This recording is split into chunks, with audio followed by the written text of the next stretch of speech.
Hi అండి.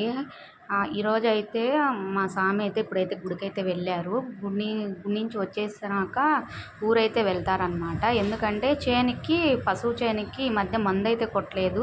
ఎర్రతెగులైతే వచ్చింది. అందుకోసం అయితే మందు కొట్టనీకైతే స్వామి పల్లెకైతే వెళ్తున్నారు.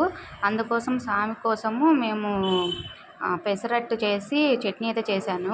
పెసరట్టు అంటే మామూలే కదా, అందరికీ తెలుసు ఏ విధంగా చేసుకునేది. చట్నీ మాత్రము డిఫరెంట్‌గా ఉంటుంది.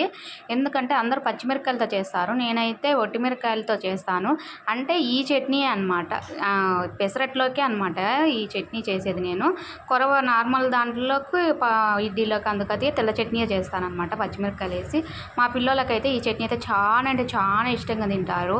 నా కూతురైతే ఈ చట్నీ అయితేనే ఎక్కువ బాగా ఇష్టంగా తింటుంది. ఇంకా పెసరట్టు మీద ఉల్లిపాయలు వేసుకొని బాగా చేసుకుంటే చాలా అయితే చాలా బాగుంటుంది. వీడియో నచ్చితే లైక్ చేయండి, షేర్ చేయండి, సబ్స్క్రైబ్ చేసుకోండి.